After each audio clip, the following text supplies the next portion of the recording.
And we're streaming. Welcome back, everybody. I'm so happy to be here. It almost makes me want to break out into song. In fact, it does. I say, hello, friends. It's good to see you on this beautiful day. That is my signature song that I stole from my 3-year-old's former preschool. They had a music teacher who would come and sing every Tuesday, and that was how they opened his set. Hello, friends, it's good to see you. I just thought, well, this. I'm so happy to see you. I feel like singing. I'm told it's going to get horribly cold again tomorrow, but there's no snow. So hooray for that. So I am very happy to be back in front of you and out of my basement.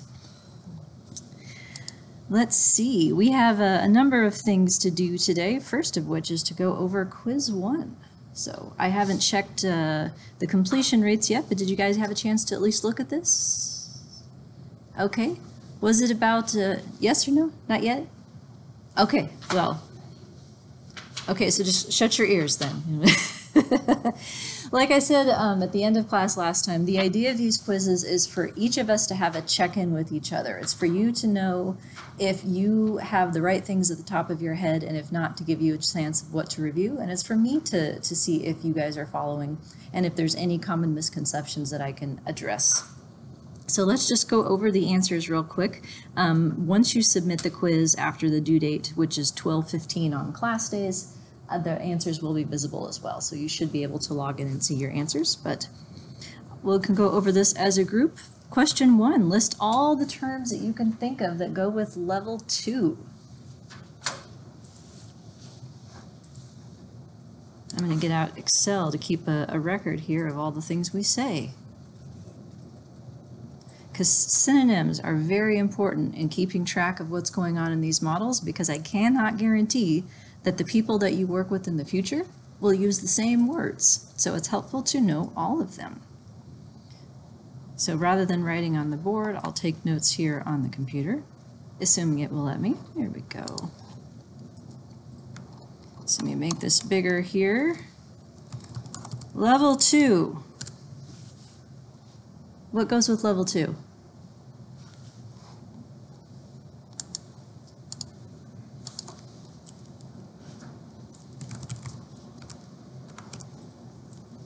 Let's make this multiple choice.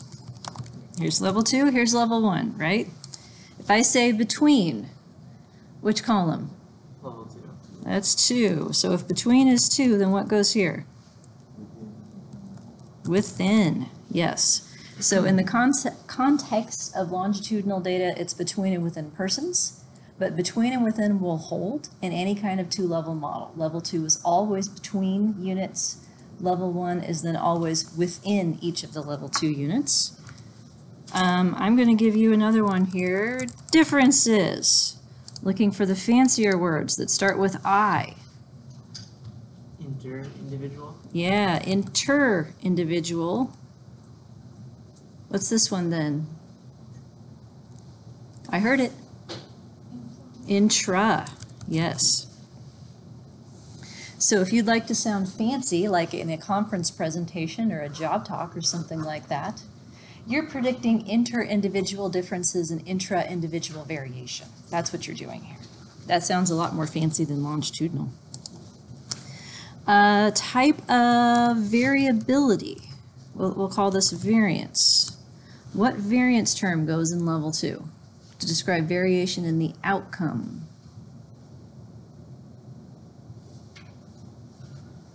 Both of them start with R, so that's not going to help you.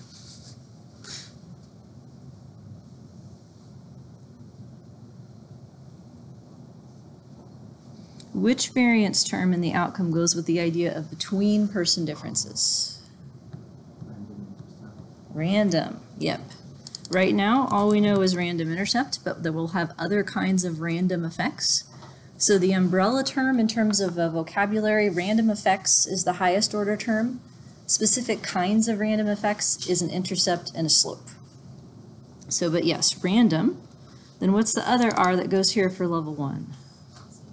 Residual. The letter that goes along with the variance. In my notation, what am I using? U. And what am I using for level 1?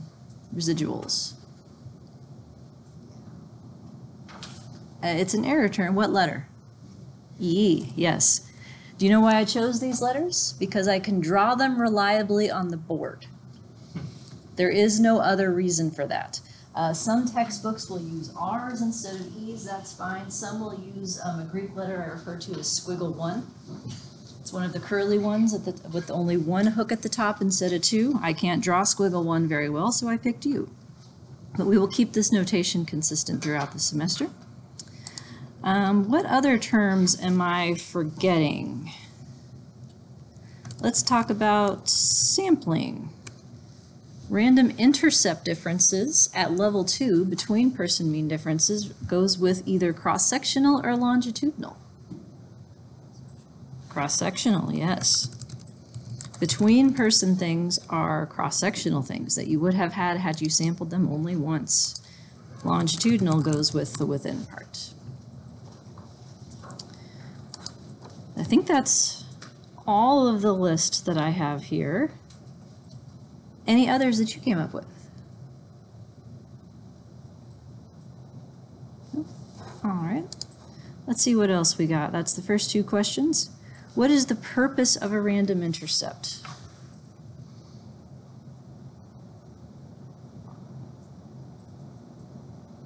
I.e., what does it predict? What is it for?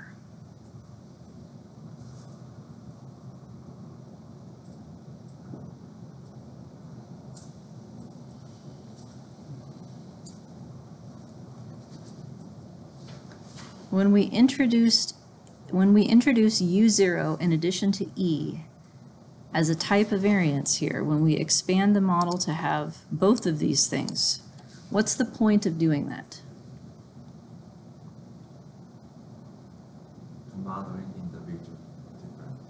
Model individual mean differences specifically. So right now all we have is U0, which is mean differences, yes. What else is that doing?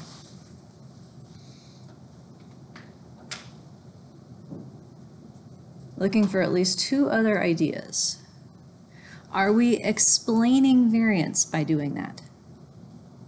Are we accounting for variance in the R-square kind of regression sense?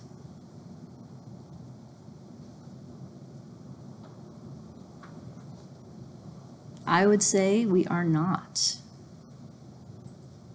We are partitioning it.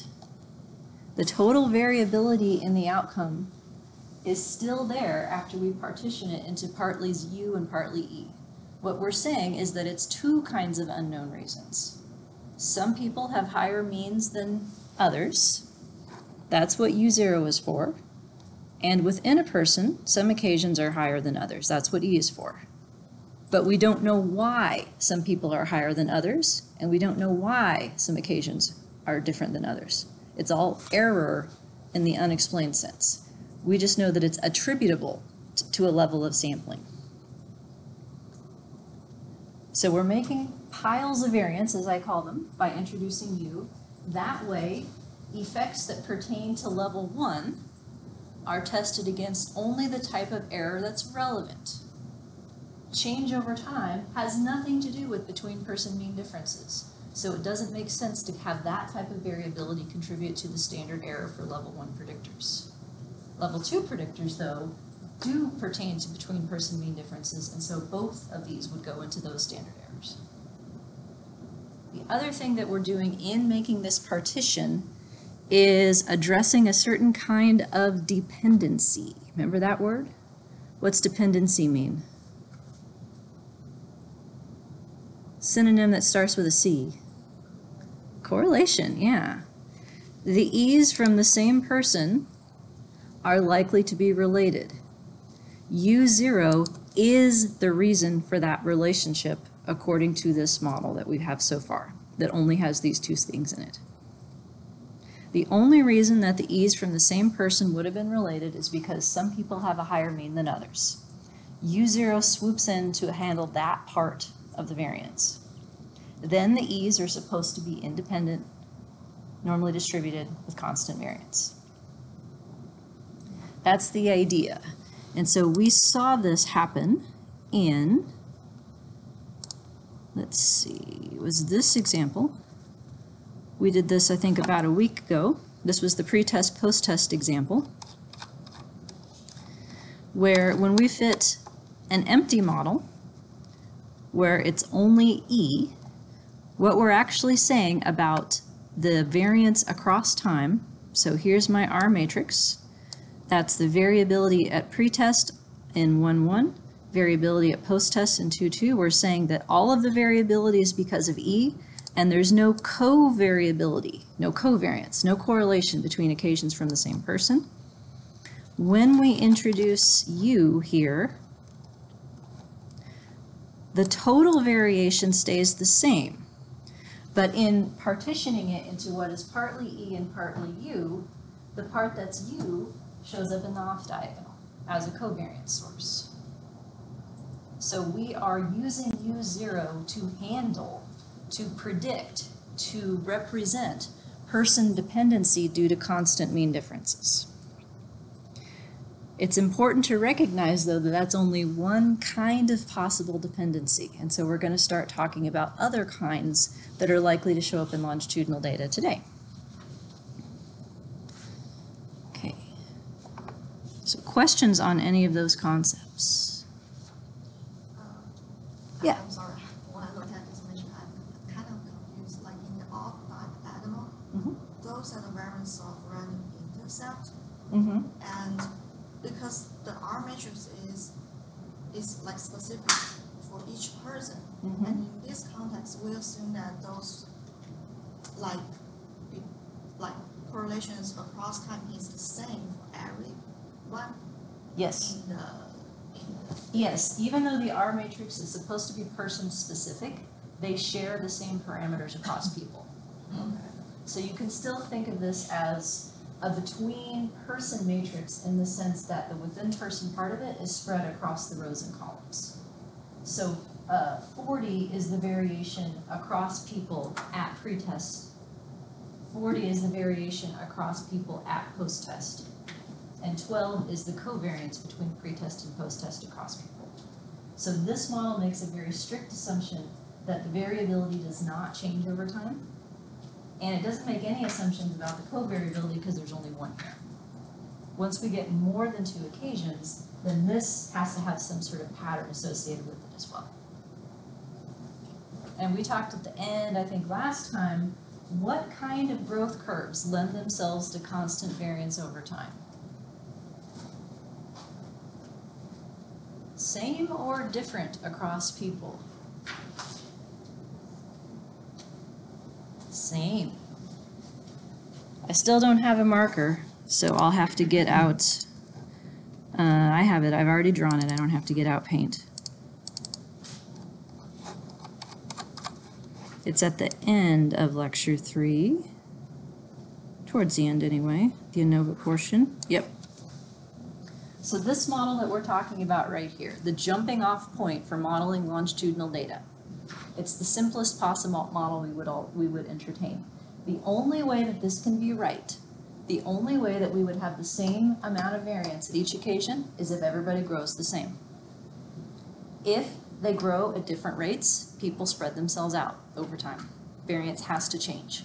More specifically, if people grow at different linear rates, the variance is going to be a quadratic function of time. So it's a very specific function, but it has to change. So this model that we're working with right now is not likely to be sufficient, but it is a jumping off point because it's used to calculate an intraclass correlation. And yeah, that's not a question. I'll ask you that then. What's an intraclass correlation?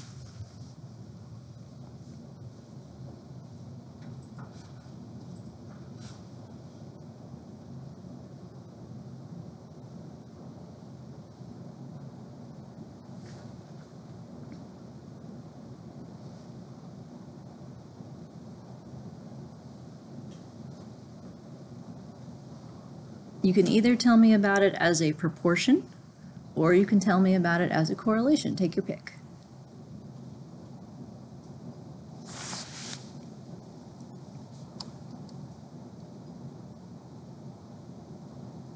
There. I'll help you out.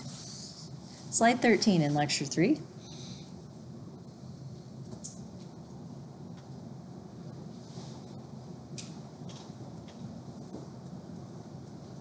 Feel free to read aloud. I'm shameless in encouraging participation.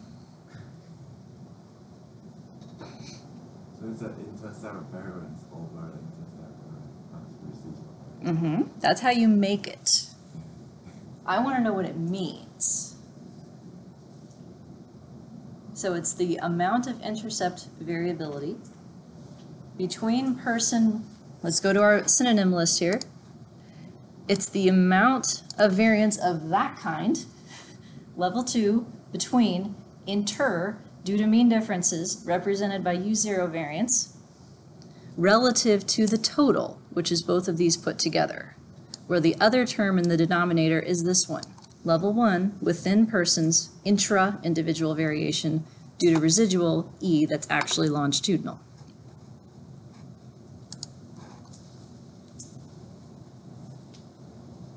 So it's proportion between, or you can think about it as the average correlation across occasions from the same person.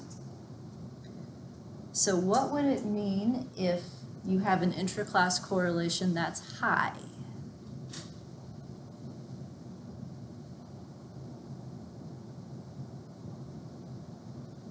Can I tell you a story? It's a true story. It might be a horror story to some of you, but I don't mean it to be. So my second time teaching this class ever in my life, I was a postdoc at Penn State. And at that time, I had students work on their own data for class assignments and projects. And their very first assignment was run your data and one of your outcome variables, make me an interclass correlation, tell me what it is, make me a plot of individual trajectories. This is where I need to get paint out. Let's see, is that, there's paint. See, I've loved paint ever since I was like 8 years old and found this. So here's somebody, and his intraclass correlation was 0.9999999, and his growth curves of separate people look like this.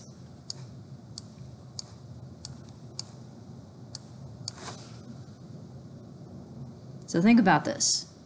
This is a longitudinal modeling class where he has an intraclass correlation of basically 1. And I set up a meeting with him to talk about his results because he was going to do his dissertation with these data where he was going to be the first person in his field to do a longitudinal analysis of whatever his construct was. And I had to tell him, dude, no, you're not. You don't have longitudinal data. Intraclass correlation of 1 means all between. Meaning all you had to do was ask them the question once, and that's all the information. That's it, you're done. So a logical prerequisite to doing a longitudinal analysis is that your longitudinal data actually have longitudinal variation. Have at least some level 1 to work with. There's no hard and fast rule about what sum is. Anything less than 1, I think, is fair game, but his was literally 1. And I don't know what happened to him because he dropped the class after this conversation and he never came back. And you might feel bad for him, except think of it this way. We had this conversation at the end of January, and he was going to try and graduate in May. And we had this conversation before he spent the next 4 months desperately trying to find something to write about in his dissertation that he was never going to find. So at least, hopefully, I got him started on a different path that was ultimately going to be successful, because this one was dead in the water. Do not pass go, do not collect $200. Intraclass correlation of 1 means you do not have longitudinal data. Now, had he had trajectories that looked like this, but the individual points around them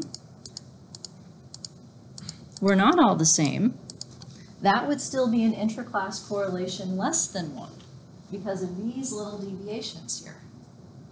So even if mean differences is a strong component of the data, to the extent that people deviate from those means, you still have longitudinal information. Now, what about the other side? What would it look like if you had an intraclass correlation of 0?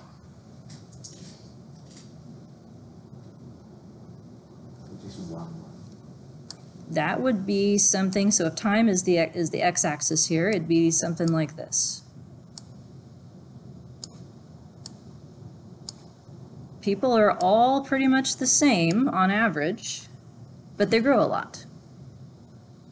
So in that case, there's very little cross-sectional variation. It's mostly longitudinal.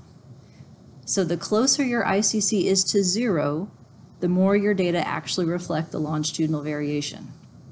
The closer it is to 1, the more it's cross-sectional. So the ICC is a useful starting point. It is likely to be insufficient to describe variation, though, because if you go back to this picture, this one, another consequence of growth trajectories that change between people is that the relative amount of what is between person relative to within changes over time too. So the amount of mean difference variation, or you can think of as intercept variation, here at the beginning of time is necessarily different than it is at the end. So there's no longer a single value for intraclass correlation once you allow your model to reflect individual differences and change.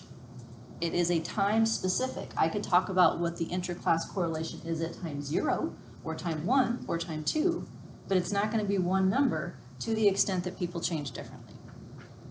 So we start out with a single ICC just to get a ballpark of what you're dealing with. From there, though, the model will change what the ICC is predicted to be. Okay, questions? Sir? But, so in that bottom right graph, Yep. if we just had, say, those represented two different groups where the bottom two lines were parallel and the top two lines were parallel,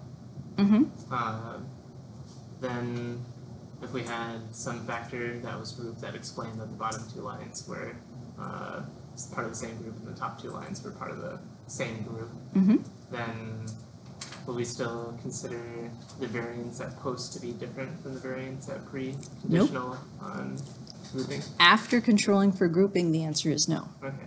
Yeah, if you know what makes people change differently, and that knowledge is represented in the model as a fixed effect, then functionally the leftover variation is back to this type of parallel growth trajectory. Okay. Another way of thinking about that is that all of the individual differences in slope would have been explained by a group by time interaction. And then you win. It's like an R-square of 100 in that case. That's never going to happen to you, but it's a nice thing to think about, unless you have very little slope variation in the first place, in which it's more likely. But yeah, we don't have anything in the model yet. So this should be all the variability that there is up for grabs. We just want to know how much of that is up for grabs cross-sectionally versus longitudinally, just as a ballpark. And then we get going with the modeling. And that's where all of the assumptions come in. So this idea of normality, it's the residuals that are supposed to be normal. The E's and the U's are each supposed to be normal. They may not be to start out with, particularly if you have a really strong group effect. So let me see if I can draw a picture of that without making it look obscene. And you'll see why in just a second here. So let's say that I have a distribution of U's, right? So this is my best attempt at a normal distribution, okay? Here's my control group, and here's my treatment group. Treatment group is higher than control. Here's the mean for this, here's the mean for that. If I just made a plot of my original outcome variable, it would be bimodal. If I tried to transform it or otherwise make it normal, I would be inadvertently reducing my group effect by trying to squish it together into a single hump. Your outcomes don't have to be normal, the residuals do. So once we put in what differentiates this mean from that one, what's left should be normal. And if it's not, that's where you got to pick a different model. some kind of alternative distribution that goes better with the type of data you have. I'm happy to point you in those directions, but that's not something we'll get a chance to cover this semester. But the good news is that if you can do longitudinal on data with plausibly normal residuals, you can do it with other distributions if you know how to do regression with those two. So, other questions? So, can you explain more about the two interpretation of the ICC that you Yes. write out, like in the Yes, this one. So Yes. the first, it looks to me that those two interpretation contradicts with each other, because the first one it's picturing the variation between person, but for the second explanation, it's focused on the person itself. The within So, part. Yeah, how does those two explanation gives the same ICC? I have a slide on that. I just have to remember where it is. That's one of my workshop slides, I'm quite certain. Let me see if it's in here. Because, yeah, that tripped me up for a long time. Let me see if I can find it. No. All right, I may have to draw. So the why it's, let me go back to this. Okay. So if you think of, yeah, I'm gonna have to draw it. Sorry, I can't do it in words. Some things I just have a picture in my head and I don't have the vocabulary necessary, but I can do the picture. So let's say that right now I've got a distribution. So I'm drawing a histogram on its side. So it's like a y-axis, okay? So here's three different people. Here's person 1, person 2, person 3, okay? There's no overlap between them. So you can think of their means then.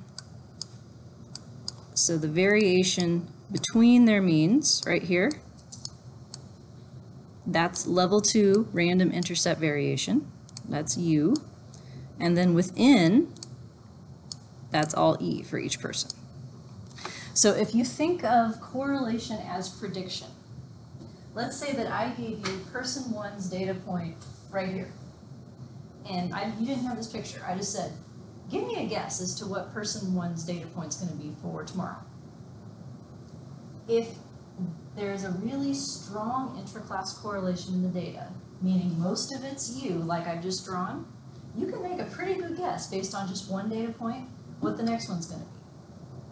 There's a very high correlation between the occasions from the same person because there's very little variation within a person. Now, what if I did instead something like this? I need different colors, where here's some data for person red, and here's some data for person green, and here's person purple. The picture I drew looks much better like this than this one, but hopefully this does the point. So now, if I had the means, here's person red's distribution, sort of in the middle there. Here's person green's and person purple's. They're kind of right on top of each other. So this is what would happen if you had a very low intraclass correlation. There's much more variation within a person than between the person means. And now if I said, okay, here's green person today, give me a prediction for what green person's going to be tomorrow. No idea. Very little correlation, very little relationship. A lot of variation within a person creates a small intraclass correlation between persons. Does that help at all? Yeah. Okay. So yeah, prediction is the key. Like if it's a strong intraclass correlation, then if I know one of your scores, one occasion, I know the rest of them. Not much variation within. High correlation between the scores from the same person. And yes, these models assume that that correlation is the same across people. So high ICC is good. It's not good or bad until it hits the extremes. An ICC of 1 would be if rather than a mound here, all we had was they gave you the same score every single time. That's an ICC of 1. There is no variation within a person. They gave you the same answer every single time. All the differences are between people. Whereas a picture like this, individuals, the different colors, are all over the place. There's not a lot of between person mean differences. Most of the action is within a person that they vary a lot over time. So, in order that studies to be significant, what is good value of ICC? It depends on what you want to know. So, at this over here, let's say that this interclass correlation works out to be 0.8. What that means is that reasons why people differ from each other, reasons that they carried with them into the study, constant things, that's the only kind of predictors that are going to explain why person 1 is different than person 2 is different than person 3. Something constant. So for instance, if education is related, and someone who has a PhD is up here, and someone who has a master's degree is here, and someone with a bachelor's degree is here, right? Now if we go over here, let's say that the PhD person is the red person. Having a PhD cannot possibly explain why the red person did great today and terrible the next time and even worse the next time, because they had a PhD all the time. It would have to be something specific to time that would explain why some days are worse than others. So the interclass correlation gives you a hint as to what kind of information is going to be helpful to build into your model for the means, fixed effects of predictors. To the extent that most of the variation is between persons, level 2, due to mean differences cross-sectional, you need those similar kinds of predictors. Things that are either constant to a person or that you've only measured once. If you've only measured it once, you have to assume it's constant. Over here, it's time varying things that are going to have the most to do. There's not a lot of constancy to the outcome, so constant predictors don't have as much to do. So it's not good and bad, it's what do you want to know. And this poor kid who was in my class wanted to know the longitudinal part. And so it was very bad for him that he didn't have any. Had he just wanted to know about the cross-sectional part, he would have been fine. Other questions?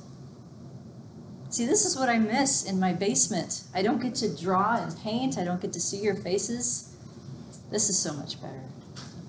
I'm just not suited for online teaching. I'm just not. Concepts are difficult to understand, so can you upload like related articles for us to read? Articles that use the longitudinal data and multilevel modeling? There's like a million articles that I could give you. If you wanted a particular topic area, I could try to help you find them. Shameless plug, I also have my website. I keep all of my articles online. I'm waiting for someone to yell at me, and they haven't. So as soon as that happens, I may take them down.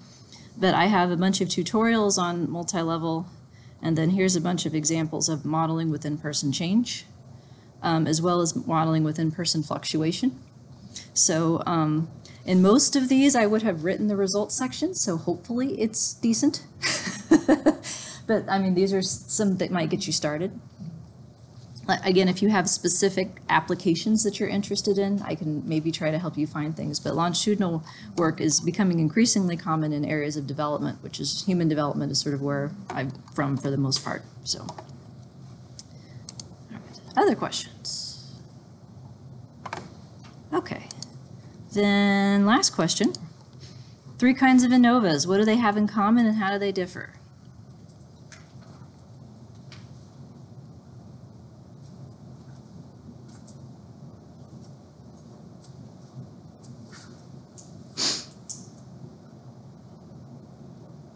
One thing they have in common is how they treat time.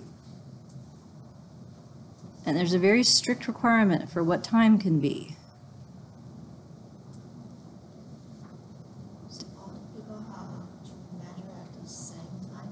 everybody has the same time points. So time is categorical, time is discrete. I've got to have a mean for time 1 and a mean for time 2. And what if you showed up at time 2.5? Well, shit, then I got to figure out if I want to put you into the time 2 box or the time 3 box. And there are no good options there. So yes, everybody's got to have the same time. If I run my Anova using least squares, what happens to my people who didn't show up at every single occasion? Lose them. Yeah, it's the least squares part, not the Anova part. That's the problem. They don't allow time-varying predictors. That is another thing. The covariates are between person things. And how they differ from each other is in their model for the variance. What they say about the occasions from the same person. So there's 3 kinds. There's occasions from the same person that have nothing to do with each other. You would never do this, but this is the independence or between groups ANOVA. There's the occasions from the same person are correlated, but only because of person-mean differences, and that's it. That translates into this constant person dependency due to U0 only, translates into a prediction of parallel growth curves. That's compound symmetry. That's the univariate approach to repeated measures ANOVA. And then there's the last one, the multivariate approach, or what is known as an unstructured, where all the variances and covariances across GYM get to be whatever they want.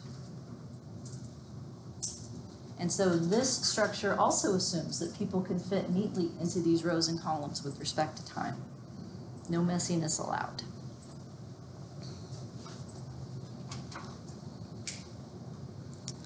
Okay.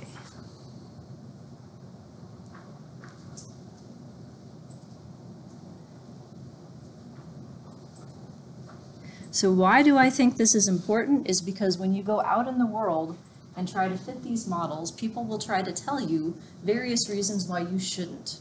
Or ANOVA is just fine. Or ANOVA would turn out differently. So let me give you a couple stories. True stories. All my stories are true. Names have been changed to protect the innocent. So at Nebraska, I had a student who was working on her dissertation, and she had taken one of the longitudinal classes with me, and her study was such that it was a waitlist control type of design. Need a new picture here.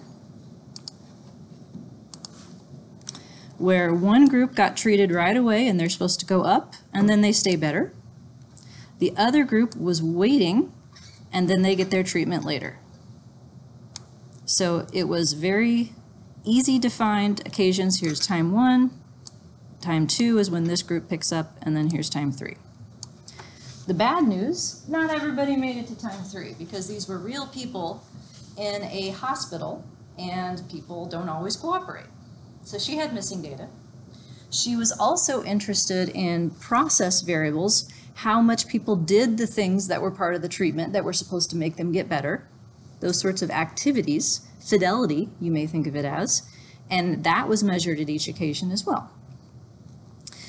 Given her design, she fit what we would call a saturated model, where each group got its own mean, so that she could test whether the slope for the first group when they improved was the same as the slope for the second group when they improved, whether the slope was significant at all, whether they stayed the same after they were done being treated or whether they fell off, those kinds of hypotheses. So because those were the questions, it made sense to model all groups and all means here. And she was doing this in proc mixed and coming to my office weekly to check in about how this was going, which means that she was using residual maximum likelihood. Oh, and by the way, her full sample had like 20 people in it because it was a small study. And she wasn't finding anything significant. And her advisor said, well, I don't think you have the sample size for these fancy multi-level modeling things. I think you just need to do a repeated measures ANOVA and see what would happen. So hold that thought. Saturated means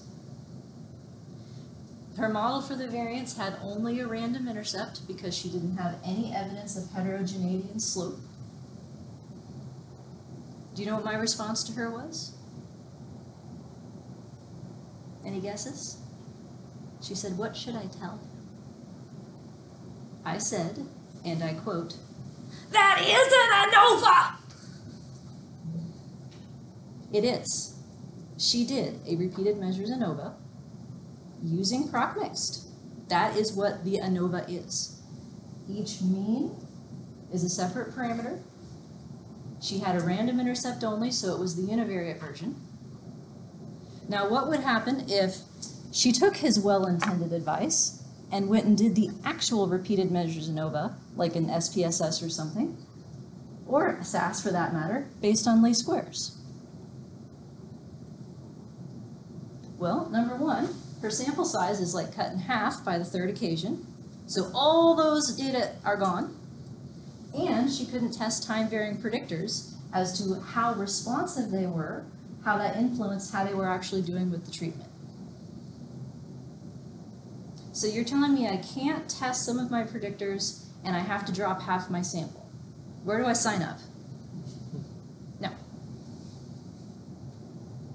So I have learned through trial and error in those sorts of situations where your audience is going to be used to seeing a repeated measures Anova to go out of my way to say, this is a repeated measures Anova. I just happen to do it with residual maximum likelihood, which is equivalent to least squares if you have complete data.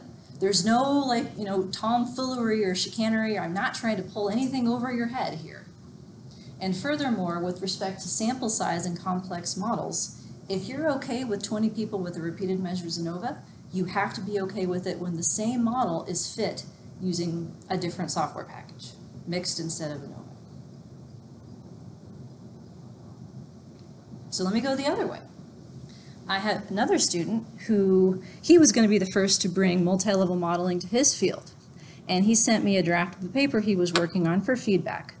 And the tone was something like, well, while all you dumbasses are just doing Anova, I'm going to do multi-level modeling and, be much better than you. And so here's my sequence of models, and my slopes weren't significant, so I'm only going to have a random intercept.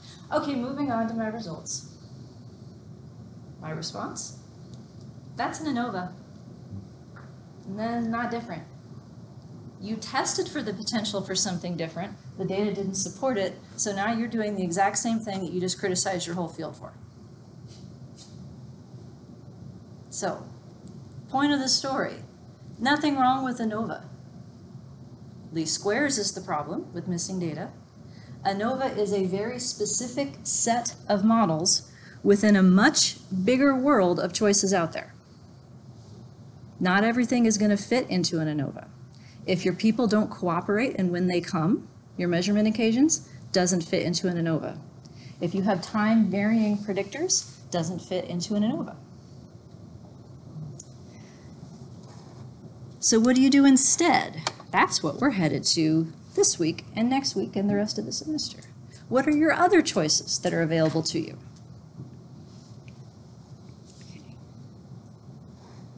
All right, questions on any of that? All right, then let's change gears and pick up lecture 4.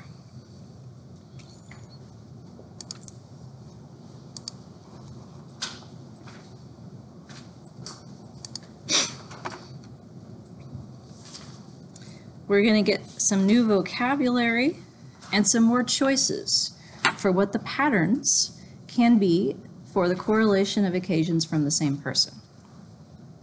And these patterns are specifically more likely to be useful in data that show within-person variation as opposed to change. So just to remind you what that looks like here, lecture 4, this kind of data. So you may know these under a variety of headings, daily diary kinds of studies, ecological momentary assessments, things where you sample people repeatedly over time to try and get a sense of within-person process, changes in emotion, stress, social support, daily activity, sleep patterns, those kinds of things. Those kinds of studies is what we're talking about today. So on average, there may be no change related to time. Still have to pay attention to the pattern of variation and covariation with respect to time, even if there's no mean change. So here are the boundaries of possibility. These are the two models that you already know because they are special cases that go by certain names in the world of Anova. The continuum here is that of parsimony to complexity.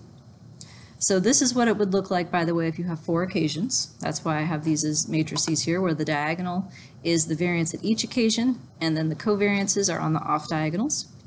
So on the one end here is my compound symmetry, U plus E univariate repeated measures ANOVA. This says same variance all the way across time, same covariance all the way across time, because the only reason there is a covariance is mean differences. That's it. How many parameters make up this matrix? How many unique symbols do you see? 2, not a trick. That's why it's parsimonious. So this works regardless of whether you have balanced data or unbalanced, whether people are on their own measurement schedules, because these things don't change over time. If I had 10 occasions, it'd still be 2.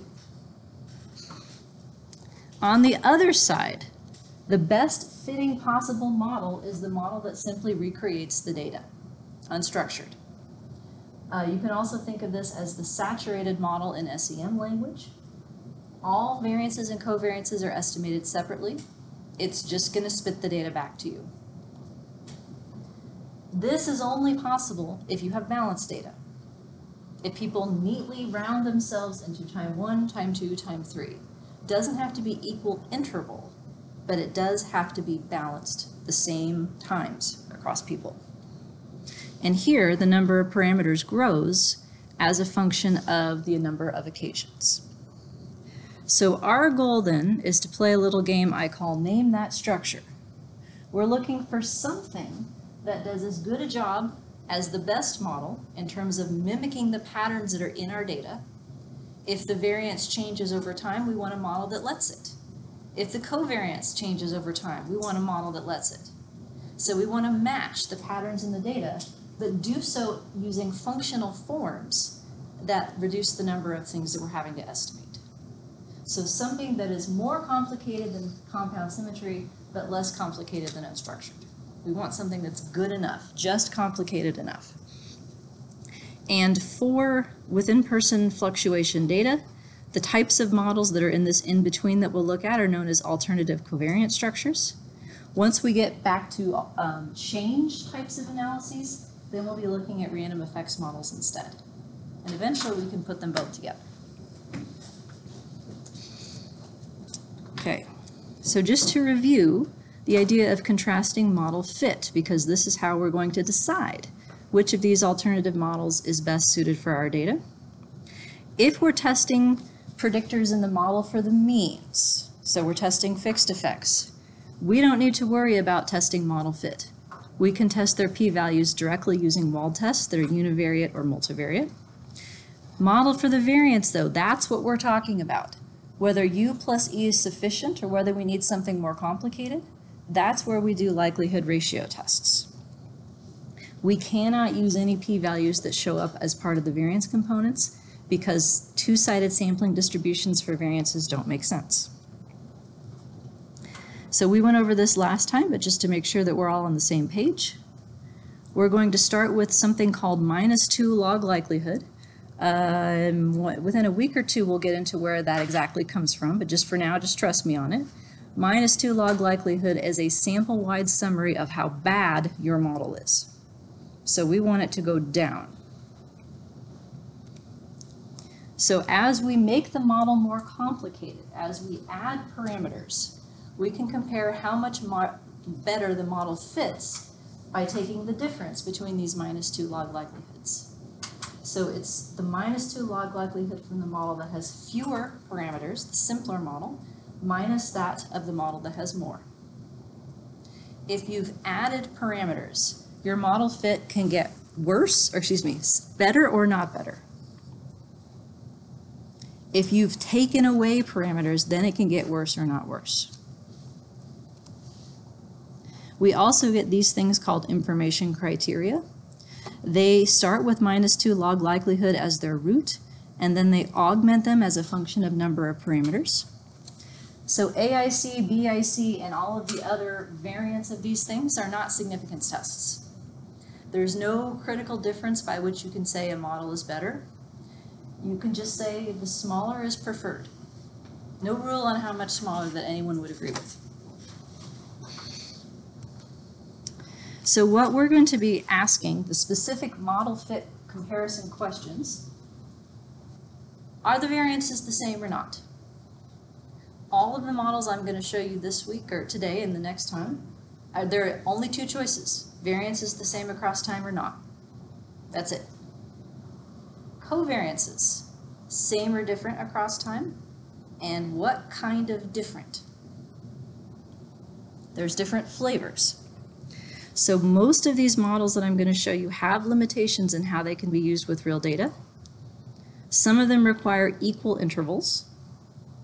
They all require balanced time if they have differences in variance across time, but they don't require complete data because we're using residual maximum likelihood. We do get some more letters to add to our set of vocabulary though. So far we've talked about an R matrix. We're going to pick up some new letters.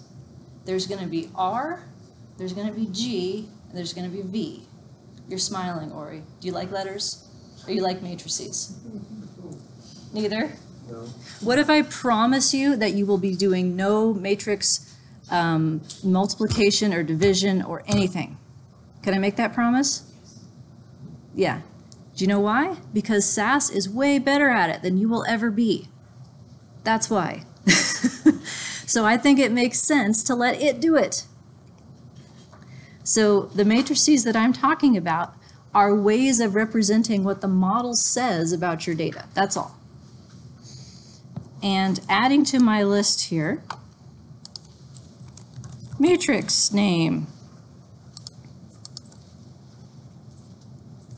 We know R so far.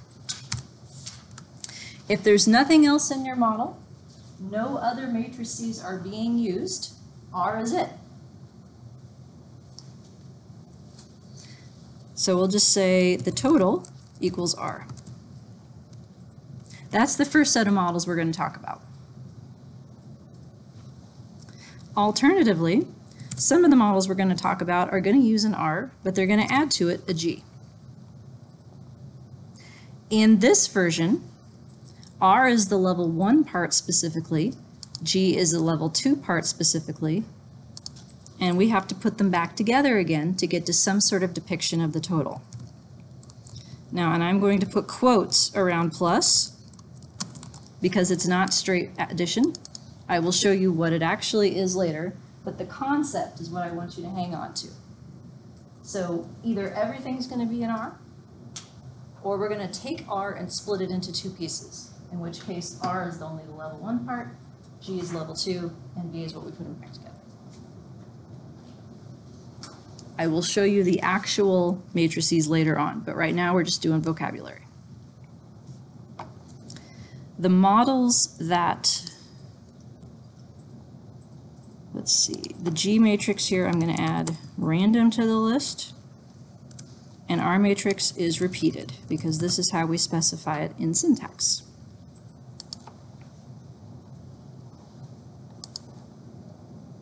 Okay. And just to remind you, in terms of how these models show their prediction, on your output, you will get variances of some kind, and you will either get covariances or correlations. You can get from one to the other.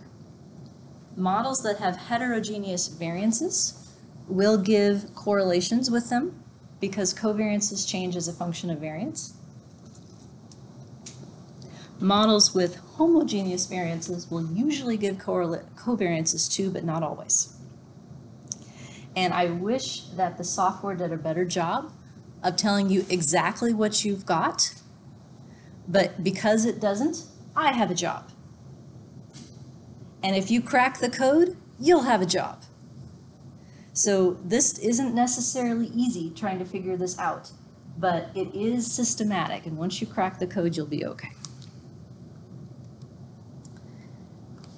So relative to everything that we're going to talk about, all the choices, type equals UN wins with respect to -2 log likelihood. It is the best. So everything is going to be some subset of it that we're hoping to find fits not worse. UN wins, always. Okay. Are you with me? Okay, so your reaction to the matrices, sort of the like nervous laughter, I get that a lot. And because no one ever woke up in the morning saying, I wonder if a Toeplitz matrix fits my data better than an autoregressive first order. No one ever said that, ever. This is boring. But it is necessary to get to the point where you can trust your model and trust the p-values that come from your fixed effects. So I try to make this a little bit more grounded by comparing it to something that you all know. Pants. Okay? Pants, yes, the things on your legs. Okay? So here are the choices, what's known as pants. Unstructured is your first choice.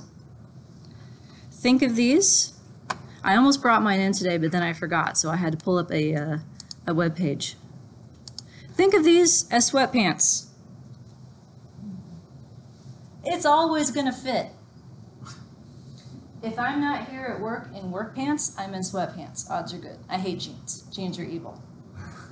I'm in sweatpants because you know what? Gain a few pounds, lose a few pounds, they fit. Always fit, always comfortable. If you outgrow your sweatpants, you have done something seriously wrong.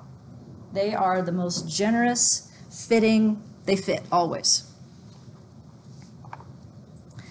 The other alternative that you know so far, according to the world of pants, compound symmetry. I think of compound symmetry as skinny jeans. Skinny jeans are not for everyone. They are not very forgiving. They are tight all the way down. You can make them a little bit looser by buying a different cut, but skinny jeans are skinny jeans. So you can take compound symmetry, that's your Anova model, and make it a little bit looser by adding different variances across time. That's one option. So if you have data in which the variance changes across time, but the pattern of correlation is more or less constant, that's my CSH.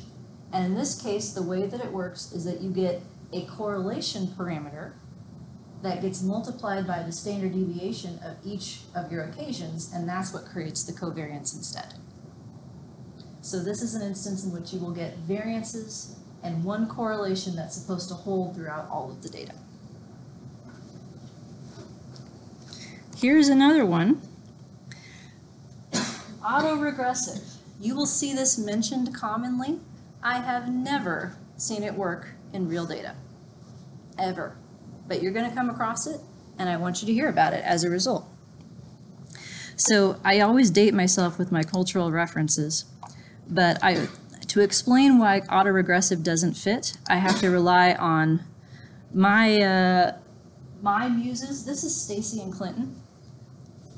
They had a show maybe 10 years ago called What Not to Wear, where people who dressed badly, their family and friends would nominate them to be on the show, and they would surprise them and kidnap them and take them to New York for a week and force them to get new clothes and like a haircut and makeup and stuff.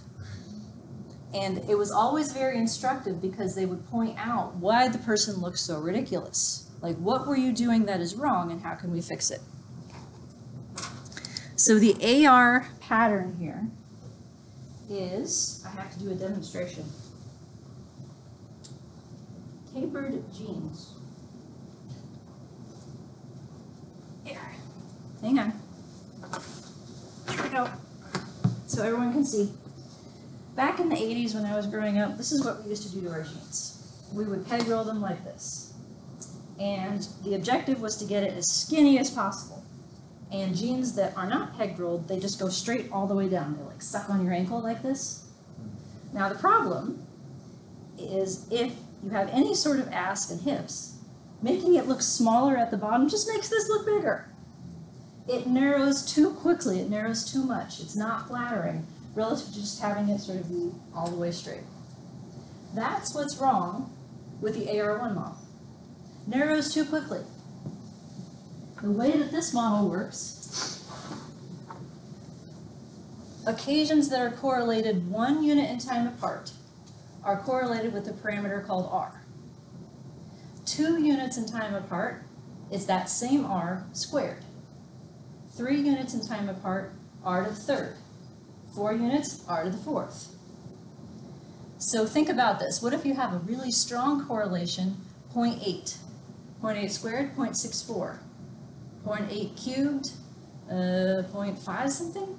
I don't know. I can't do the math in my head. But it gets real low real quick. Much like my pants narrow very quickly. Real data doesn't do that. In most longitudinal studies, because it's from the same person, even if it's 100 days apart or 10 years apart, it probably still has some correlation. So I have found little luck in getting this type of pattern to fit longitudinal data because it narrows too quickly, just like the tapered gene. An alternative, make the variances heterogeneous, doesn't change that problem. Here's our last one of the R-only models, toplets. I always say that wrong. It's toplets. I always want to put an extra E in there. Toplets. This is the idea of banded correlations or covariances. So in the top, the homogeneous version here, all of the occasions that are 1 unit apart get 1 covariance, this C for this time 1.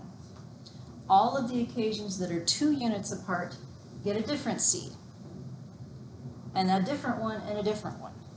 So they're not tied together, they're not squared or cubed terms. So it doesn't have to narrow quite as quickly. So this one tends to work a little bit better because each of the C's is free to be whatever it wants to be. However, it does assume that you have equal intervals here. Otherwise, the idea of a band doesn't make any sense. And because there's so many C's, this can be relatively unparsimonious. The heterogeneous version, even more so. So those are the R-only models. We'll take a look at an example next time that we can choose from. CS, skinny jeans, CSH, autoregressive tapered genes, toplets. I'm going to go with that as boot cut. I'm going to go boot cut on toplets. Because sometimes boot cut means straight leg and sometimes it means like it goes out. It can adapt to be whatever you want it to be, just like the C's can adapt.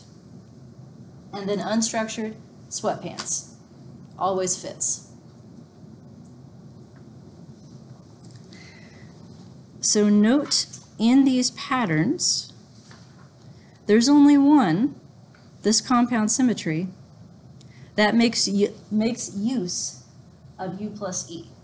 So CS is the same thing as U0 variance. The others try to take all of the longitudinal data and make one pattern that's going to fit it all.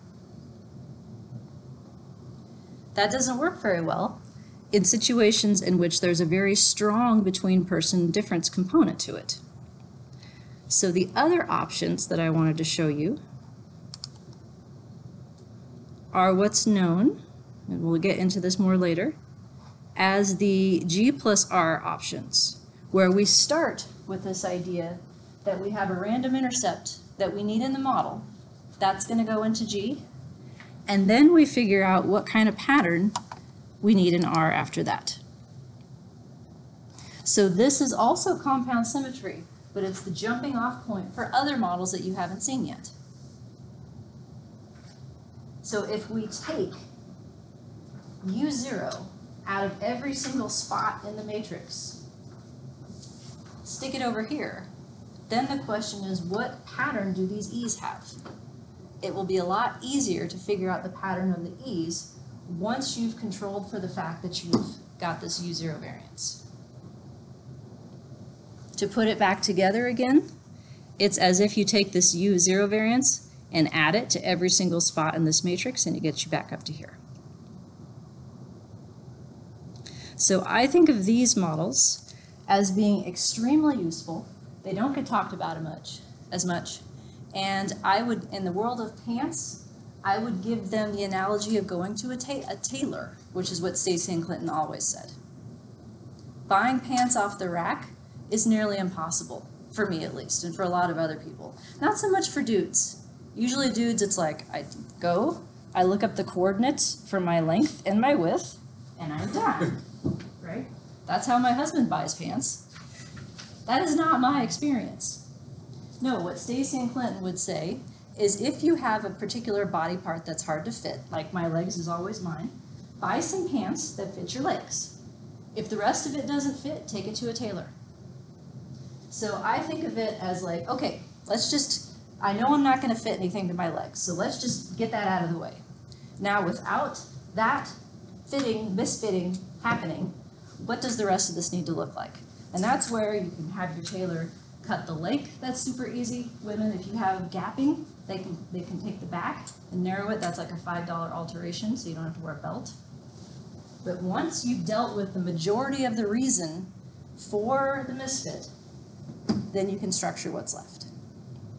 So these GNR models are like taking your genes to a tailor, because then you can get a much more nuanced description of fit. Okay. So then some examples of what you might have after that. Here's a version where we have unstructured E's. We can let them be whatever they want so that we can see what's left, and we'll go back over this next time, don't worry.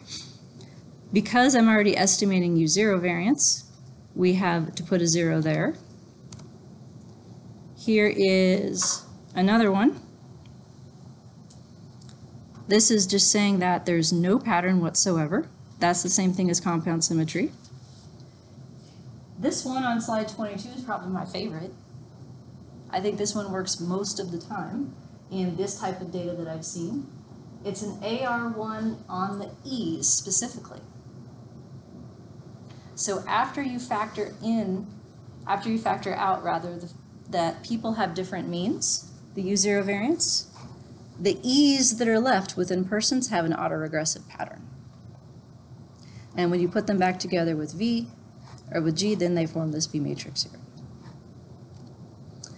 So there's lots of choices here, but they all boil down to whether or not you're trying to pattern recognize the whole data together, or whether you're trying to isolate the between person part first and then pattern the rest.